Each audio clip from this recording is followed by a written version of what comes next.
So, you've picked up arc raiders, and all in all, you're loving it.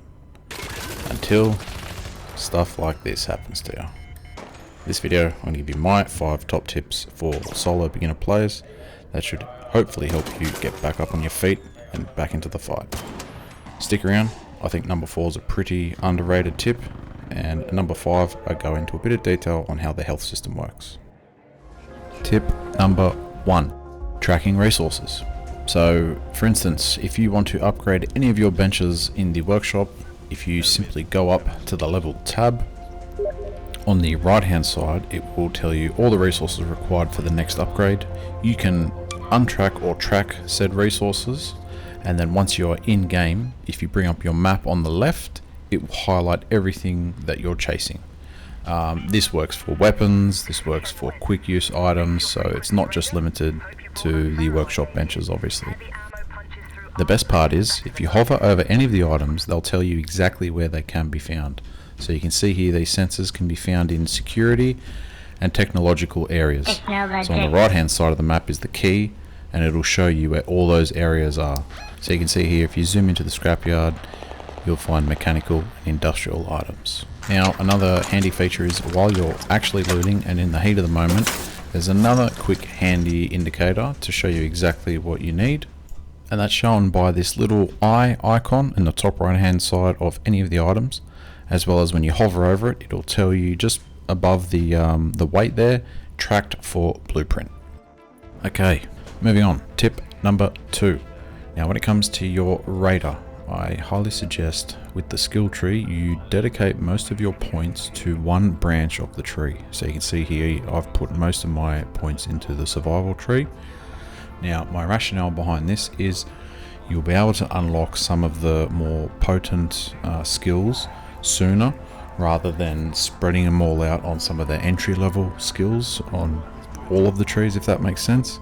So for instance, by dedicating more of my points to survival, I'll be able to access items such as the broad shoulders perk and the looter's luck, I believe it's called, sooner. So getting the later tier skills is far more beneficial on one tree first, rather than having all of the low tier together, in my opinion.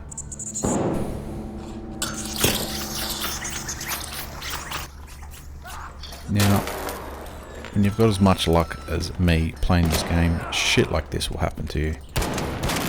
You'll get some annoying little tick jumping on your head with some other muppet from above taking pot shots at you. So some days you just can't win. But where you can win is by upgrading your guns. Highly underrated. It'll only cost you the most basic of resources, so it's not going to be that expensive, and it's a world of difference in terms of the weapons performance. Totally underrated, highly suggested. Okay, tip number 4, I think. Tip number 4, controls.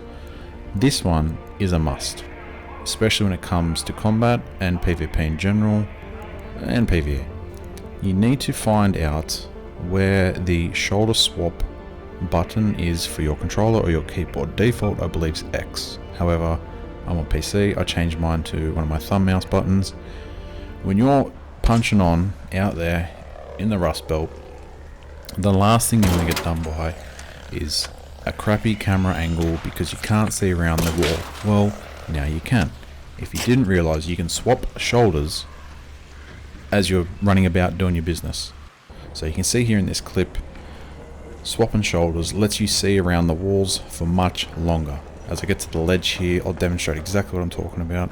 If you get up here, I can see perfectly out the ledge there, and you just saw there the swap, which let me see a lot further.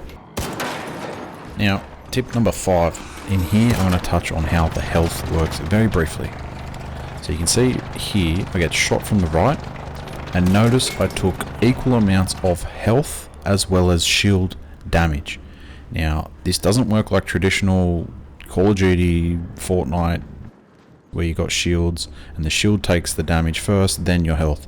The shields in this game work like a mitigation, so a tier 1 will only give you 40%, tier 2 is a little bit more, tier 3 is a little bit more.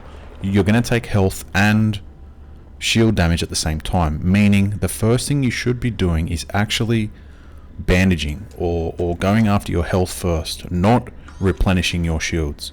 Replenishing your shields won't do much for you if your health's already low, because the next shot will finish you off.